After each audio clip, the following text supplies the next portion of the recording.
Class 7th subject SST history और topic नगर, व्यापारी और शिल्पी जन।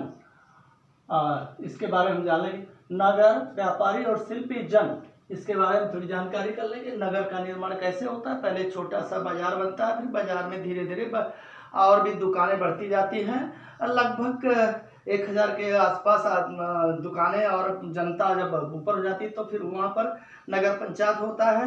और फिर अगर 1000 से 5000 के ऊपर तगाजी रहती है, हो जाती है, करीब 5 लाख के आसपास हो जाती है, तो वो नगर पालिका बन जाती है। और ऐसे भी 20 लाख के ऊपर चले जाते हैं तो नगर महापालिका बनती है। ऐसे होता है। व्यापारी वर्ग से तात्पर्य यह है कि ऐसे नगर, ऐसे जगह जहां पर लोग व्यापारी अपनी सामानों को ला करके बेचते हैं और वहां से खरीदारी करके दूसरी जगह बेचते हैं। शिल्पी जन से हमारा मतलब है जो लोग नई नई चीज़ों का निर्माण करते हैं, विशेष तौर से मूर्तियां बनाना और लकड़ी के कुछ सामान का नया निर्माण करके उसे बेचना, ये शिल्पीकार। तो नगर, व्यापारी और शिल्पी जन के बारे में बता दें। अब एक छोटी सी समरी इसके बारे में जान लें। नगर, व्यापारी और शिल्पी जन के बारे में क्या है कि ये लगभग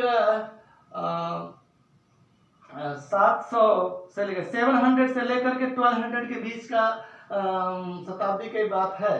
मंदिर नगर, प्रशासनिक नगर, वाणिज्यिक नगर और पत्तन नगर और शिल्प नगर, ये इस पाठ में हम लोग नगर, व्यापारी नगर, शिल्पी जन के बारे में जानकारी करेंगे कि उस समय 700 से लेकर 1200 के बीच जो शताब्दी थी, 7वीं और 8वीं से लेकर 12वीं शताब्दी के बीच में जो नगर थे वो किस तरह के नगर थे।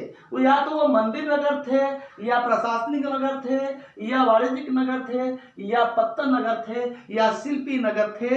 अगर कोई भी व्यक्ति बाहर से वहां घूमने के लिए आता है तो उसे जानने का कौतूहल बनता था कि यह कैसा नगर है, कैसे यह नगर बन गया है, यहाँ की क्या विशेषता है। तो इसी के बारे में, इस पाठ के बारे में हम जानकारी करेंगे। और एक आता है पत्तन नगर। तो पत्तन किसे कहते हैं ये भी आप जानते हैं। समुद्र के किनारे का वह स्थान जहां से समुद्री जहाज से सामान एक देश से दूसरे देश पहुंचाया जाता है, वह पत्तन नगर कहलाता है। तो हम इसके बारे में जानकारी करेंगे। अब आता है पहला इसमें प्रशासनिक केंद्र या प्रशासनिक नगर। प्रशासनिक से हमारा तात्पर्य है कि उस समय 700 से लेकर 1200 के बीच में जो राजा वो इस नगर में शासन कर रहे थे, वो एक तरह से उनका जो अपनी ऑफिस थी, वो राजा थे तो एक तरह से सरकार थे, और वह लोग अपना प्रशासनिक दफ्तर बनाते थे, उसी को प्रशासनिक नगर या केंद्र कहते हैं। तो उस समय के जो प्रशासन थे वो चोल राजा थे। चोल राजा अक्सर ये दक्षिण भारत में तंजाउर नगर जो तमिलनाडु में है, तंजाउर ये क्या है, एक स्थान का नाम है जहां पर एक मंदिर बना हुआ है, राजेश्वर मंदिर, जिसमें शिवलिंग की स्थापना की गई है। और ये शिवलिंग की स्थापना की गई है और वह उसको बनाने वाला राज चोल है, इन्होंने इसे बनवाया है। और इसीलिए ये जो मंदिर बना है इतना बढ़िया और सुंदर बना है। इसकी जो विशेषताएं हैं, जो उसके शिल्पकार हैं, वह है कुंजर मल्लंग राज पेरुथच्चन। ये पेरुथच्चन ने इस मंदिर का निर्माण किया है, अर्थात तंजावुर का जो मंदिर है, राजराजेश्वर जो मंदिर है, उसका जो निर्माण किया है, इतना बढ़िया शिल्पकार किया है। उसके बनाने की जो कला है, जो सुंदरता है, वो इतनी सुंदर है कि लोग उसकी बनावट को देखकर मतलब उस बनाने वाले को धन्यवाद देते हैं। और इस बनाने वाले का नाम कैसे उन्हें पता चलता है, क्योंकि मंदिर के गेट पर, दीवारों पर ये शिल्पकार पेरुथच्चन अपना नाम जो है उत्कीर्ण किया हुआ है, अर्थात खुदा हुआ है। इससे पता चलता है कि बनाने वाला पेरुथच्चन है। अब आप देखिए ये प्रशासनिक नगर जो चोल राजा थे उनका अपना प्रशासनिक नगर था, जहाँ जब वो ऑफिस बनाए थे, जहाँ पर ऑफिस बनाए थे, इसीलिए वो प्रशासनिक नगर था। अर्थात उस क्षेत्र में मंदिर के बाहर जो प्रशासनिक ऑफिसें बनाई गई थी उसके आसपास नगर बस गया था, उसी को प्रशासनिक केंद्र या प्रशासनिक नगर कह रहे हैं। अब आता है ये जो मंदिर था तंजावुर का, इस मंदिर के आसपास लोग गांव से आकर के बस गए थे। क्यों बस गए थे भाई?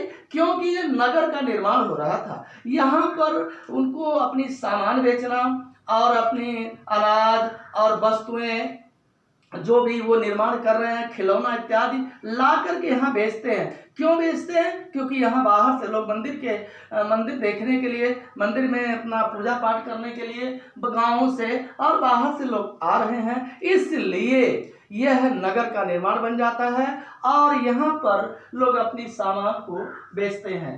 इस मंदिर के अलावा वहाँ पर कई राजमहल हैं, कई महल हैं और राजा लोग जो है उस महल में क्या करते थे, एक मंडप बनवाते थे। मंडप जैसे वो घर का आंगन जो चारों तरफ से कमरे हैं, बीच में जो खाली स्थान है हम आंगन बोलते हैं, उसी तरह का ये राजमहलों के अंदर एक मंडप बनवाया करते थे और वो छतनुमा होती थी, नीचे बैठने के लिए जैसे हमारे यहाँ लोकसभा और विधानसभा बनती है, लेकिन ये खुला होता था, बाहर से उसमें हवा धूप लगती थी।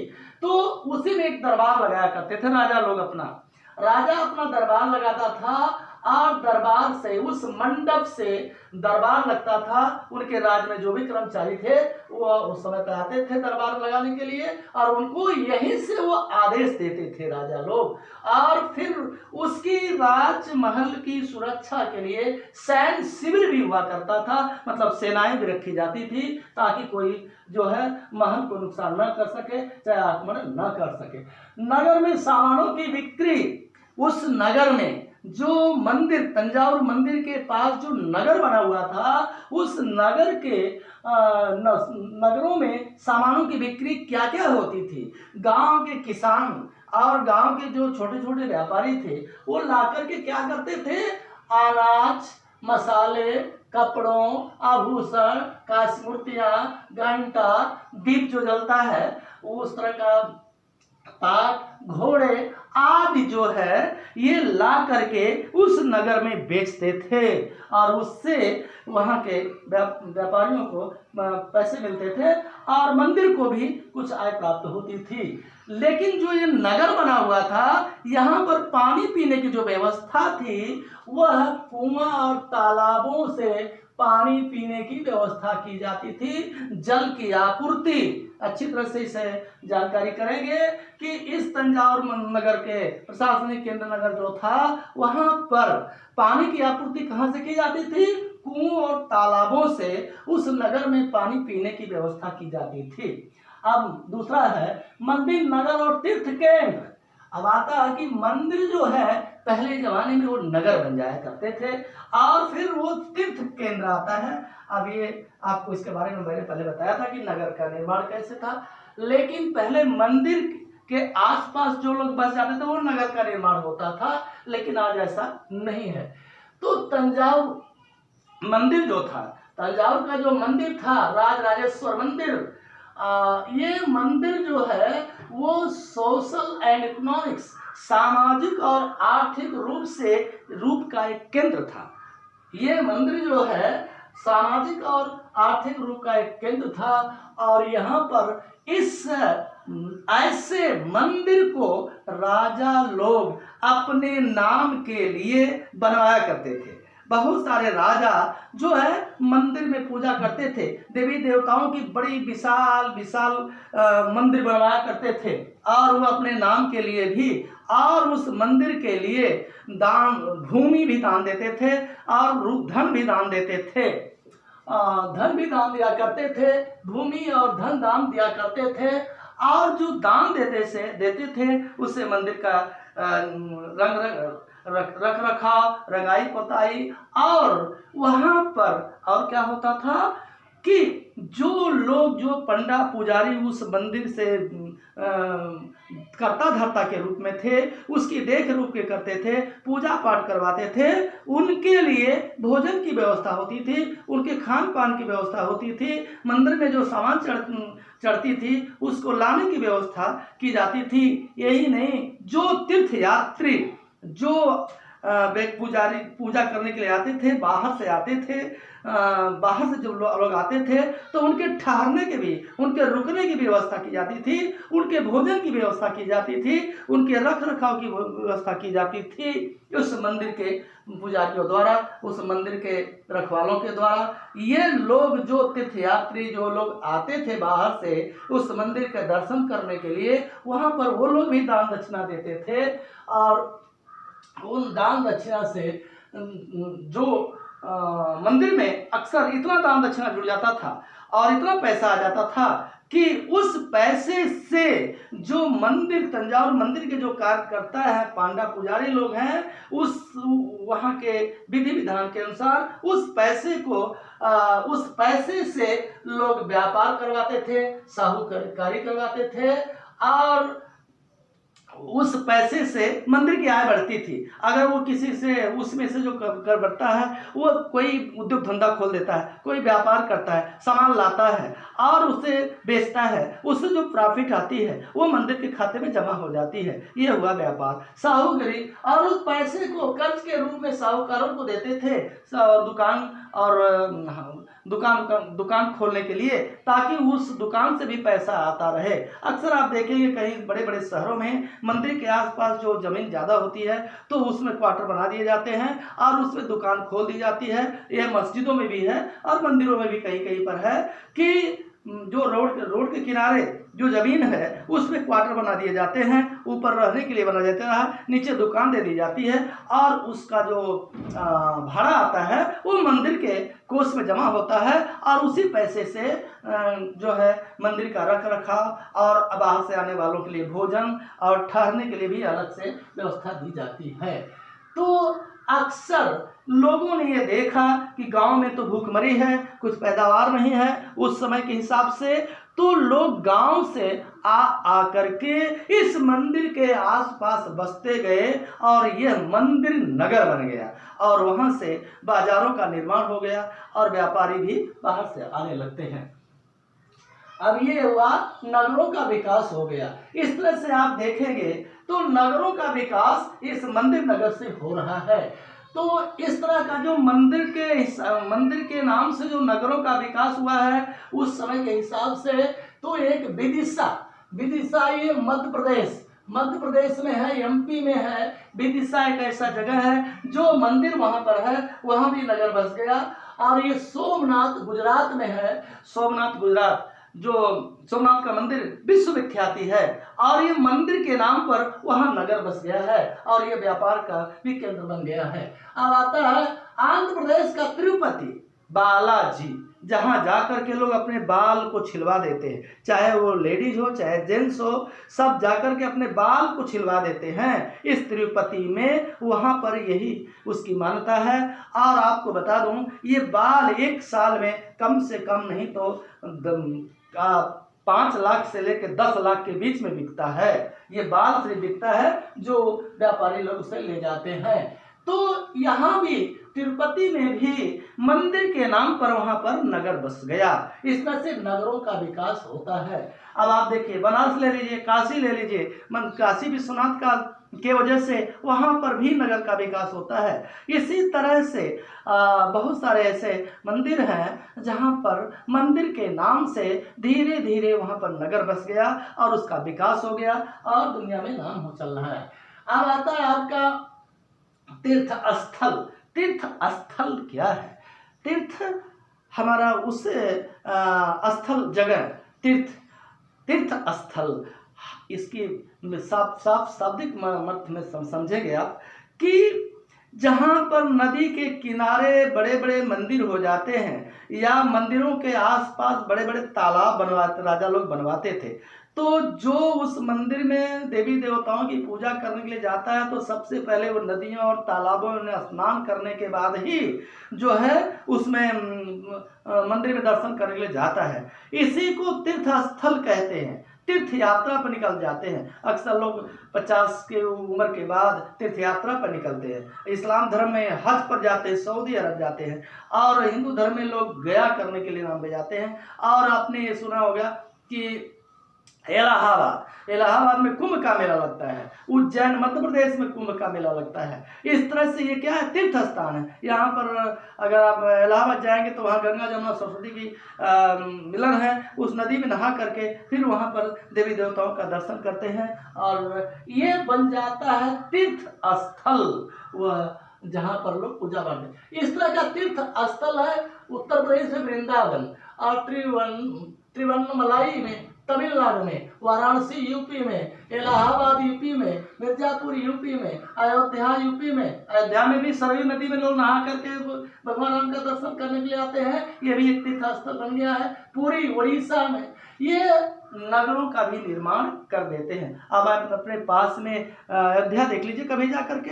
यहाँ पर जो नगर बना हुआ है, शहर बसा हुआ है, वो मात्र एक रामचंद्र जी के दर्शन के लिए, भगवान राम के दर्शन के लिए वहाँ पर एक नगर का निर्माण हो गया है जो अयोध्या के नाम से जानी जाती है। इससे तो यह नगरों और तीर्थ स्थलों का विकास होता है। अब उसी तरह से एक है अजमेर जो राजस्थान में है। ये 12वीं शताब्दी में चौहान किंग्स लोग जो थे, चौहान राजाओं की राजधानी थी अजमेर। ये भी तीर्थ स्थान में आता है, अजमेर का राजस्थान। और ये 12वीं शताब्दी में चौहान राजाओं का ये अजमेर राजधानी थी। लेकिन आगे चलकर जब मुगलों ने इस पर आक्रमण किया तो मुगलों का ये हेडक्वार्टर बन गया, सूबा बन गया, इनकी भी राजधानी बन गई। वहाँ पर अकबर जो है शासन करने लगा। और आप जानते हैं इसी अजमेर में ख्वाजा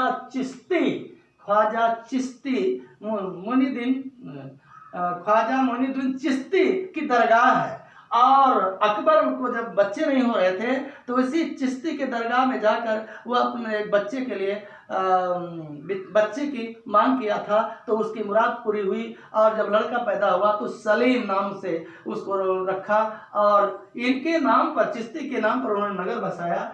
तो अकबर का वो अजमेर जो है सूबा बन गया, राजधानी बन गया। और वहीं पर एक है पुष्कर सरोवर, जहाँ पर दुनिया के कोने कोने से यहाँ पर तीर्थयात्री आते हैं स्नान करने के लिए और पूजा पाठ करने के लिए। और ये अजमेर दुनिया के कोने कोने में मशहूर है। इस्लाम धर्म के लोग मोइनुद्दीन चिश्ती के दर्शन के लिए आते हैं और अपनी मनोकामना की मांग वहाँ पर करते हैं। अब आता है, अब चोल कालीन के समय में जो व्यापार का काम होता था, क्या था, कांसा, घंटा, धातु और लुप्त मोम तकनीक। ये आप देखेंगे कि कांसा क्या है, ये टीन और दूसरे चीज से मिला करके बनता है। इसको बहुत घटिया क्वालिटी का आता है। टीन और कांसा, लोहे को मिला करके तभी कांसा बनता है। और उस कांसे से घंटा बनता है जो मंदिरों में लगता है। और लुप्त मोम तकनीक, ये क्या टेक्नोलॉजी, चोल कालीन के समय, चोल राजाओं के समय, ये आपने चोल राजा जो तमिलनाडु में तंजावुर में राज कर रहे थे, उनके शासन काल में, चोल कालीन शासन काल में यह कांस्य, घंटा, धातु और लुप्त मोम तकनीक द्वारा ये मूर्तियों का निर्माण होता था। इसमें क्या होता था, सबसे पहले मोम की मूर्तियां बना ली जाती थी। मोम की मूर्तियां बना ली जाती थी। किसी भी देवी देवताओं की मोम की मूर्ति बना ली जाती थी। उसको अच्छी तरह से कंप्लीट हो जाने के बाद उस मोम के ऊपर, मोम की मूर्ति के ऊपर मिट्टी का लेप करते थे। मिट्टी का जब लेप खूब अच्छी तरह से सूख जाता था तो उसे अग्नि में पकाते थे। और जब वो अग्नि में पकाते थे और जो मिट्टी का लेप करते थे उसके बीच में एक जगह क्या करते थे, छेद कर देते थे। बीच में कहीं कहीं किनारे पर भी कर देते थे। तो जब उसे जब वो पक जाती थी तो हल्का सा छेद करके फिर उसे धूप में उसमें उसको आग में तपाते थे तो अंदर की जो मोम है वो पिघल कर निकल जाती थी और मिट्टी की मूर्त एकदम बिल्कुल तैयार हो जाती थी। अब वो क्या करते थे, जो उसमें होल छेद किए रहते थे मोम को निकलने के लिए, वो पूरी जगह खाली हो गई। फिर उसी मिट्टी के बर्तन में कांसा यानी टीन और जो लोहे से गला करके बना हुआ द्रव होता था, उसी छेद से उसमें पूरा डाल देते थे, भर देते थे और ऊपर से मिट्टी का लेप तो लगा हुआ है, पका हुआ है। और होता क्या था कि थोड़ी देर बाद जब उसमें वो पूरा भर देते थे तो अंदर कांसे की या पीतल की जो भी मूर्ति बनानी है उस तरह का उसमें पिघला करके भर देते थे। और जब वो सूख जाती थी, जब वो ठंडी हो जाती थी तो मिट्टी का लेप तोड़ देते थे। तोड़ देने के बाद अंदर से कांसे की खूबसूरत मूर्ति निकल आती थी। अब उस मूर्ति को खूब उसे साफ करके चिकना करके चमका देते थे और मूर्ति इतनी सुंदर लगती थी जैसे लगता अभी बोल उठेगी, एकदम साक्षात देवी आ गई, ऐसा लगता था। तो ये है आपकी तकनीक। छोटे नगरों का संजाल 8वीं शताब्दी आते आते आप देखेंगे कि इस तरह का विकास, छोटे छोटे बहुत सारे नगर हो गए जहां पर कम संख्या वाले नगर यानी बाजार, बड़ी बड़ी बाजारें जो नगर के रूप में विकसित हुई, उसमें अपना सामान का बिक्री करना बेचना शुरू हो गया। ये 8वीं शताब्दी में, जब 8वीं शताब्दी में छोटे छोटे नगरों का संजाल का मतलब अधिक से अधिक नगर का विकास हुआ और उस नगरों में, और ये 8वीं शताब्दी की बात है कि नगरों का विकास अधिक से अधिक हुआ और उस नगरों में एक लोकल भाषा के हिसाब से मंडपिका का आज के अर्थ में है मंडी जो है क्या होती है, मंडी वह स्थान है जहां पर फल फूल सब्जियां आकर के रखी जाती हैं और वहीं से बाजार के नगरों के व्यापारी आते हैं और वहीं से खरीद के सामान अधिक मात्रा में ले जाते हैं और छोटे छोटे बाजारों में, छोटे छोटे नगरों में उसे गांव तक भेजते हैं। और उसमें मंडियों में गेहूं चावल भी मंडी होती है और उस तरह की सामानें बड़े पैमाने पर व्यापारी खरीद करके ले जाते हैं और अपने बाजारों में बेचते हैं, यहाँ तक कि गांव तक भेजते हैं। ठेलों द्वारा सब्जियां भी पहुंचाई जाती है। तो मंडपिका पुराना नाम है, आज मंडी है। आपके बाजार मनिकापुर में भी मंडी है, आप चाहे तो जाके वहां देख सकते हैं मंडी का रूप। और गलियां भी होती थी और गलियों में क्या होता था, वहां हट बोलते थे वो अपनी भाषा में। हट आगे चलकर वो हाट बन गया। हाट मीन्स क्या होता है, बाजार बन गया। और उन बाजारों में ये अपना सामान लोग बेचते थे, गेहूं चावल चना सब्जी इत्यादि बेचते थे उस बाजार में। और वहां पर कारीगर और शिल्पी हुआ करते थे। उन बाजारों में, उस हाट में कारीगर और जो शिल्पीकार होते थे, जिसमें कुम्हार है, लुहार है, तेली जो तेल पेरते थे सरसों का, और ये सुनार है और शिल्पकार है, पत्थर तोड़ने वाले हैं, शक्कर बनाने वाले हैं। इस तरह के कारीगर और शिल्पी इन बाजारों में अपनी सामान को बेचते थे। और व्यापारी जो इस तरह के जो व्यापारी जो दूर के थे नगर से, वो लोग वहीं पर बस गए, अर्थात अपना जमीन खरीद करके घर बना लिए कि मुझे दूर से आना पड़ता है और बिक्री करने के लिए तो नुकसान होता है, यही हम बस जाएंगे तो अपना व्यापार ज्यादा से ज्यादा बढ़ा लेंगे। तो व्यापारी वहीं पर बस गए, बाहरी व्यापारी भी वहां से आने लगे। बाहरी व्यापारी जो आते थे वो नमक, कपूर, केसर, पान, सुपारी, काली मिर्च, मसाले आदि बेचते थे। और क्या होता था, जब ये बेचने लगे बाहर के व्यापारी आ गए और उस नगर के व्यापारी मिल करके बाजार को बढ़ा दिए, बाजार में बेचने लगे, गांव क्षेत्र से लोग आकर के उसमें बसने लगे, नगर बढ़ता गया, खरीदारी बढ़ती गई। तो जो सामंत वर्ग था, सामंत वर्ग अर्थात जो उस समय के भूमि मालिक, भूमिधर, जो ज्यादा भूमि वाला था, और वो क्या करने लगा, उस बाजार में क्या कर लिया, किलेबंदी करवा लिया, घिरवा लिया पूरी बाजार को, और घिरवा करके और वहां पर कई महल बनवा दिया, और महल बनवा करके उसकी देख रेख करवाने लगा, सिपाहियां रख दिया। अब उसको ये लगा कि हमारे इतना बड़ा किला बन गया, ये मेरे क्षेत्र में आ गया, इसके मालिक हम हैं, यहाँ की जो जमीन है वो मेरी है। और उसने क्या किया, वो कर वसूलने लगा। वह मतलब जो व्यापारी सामान बेचते थे बाजारों में, उन सामानों पर वो कर लगाने लगा कि हमें इतना बेच रहे हैं तो इतना कर देना पड़ेगा।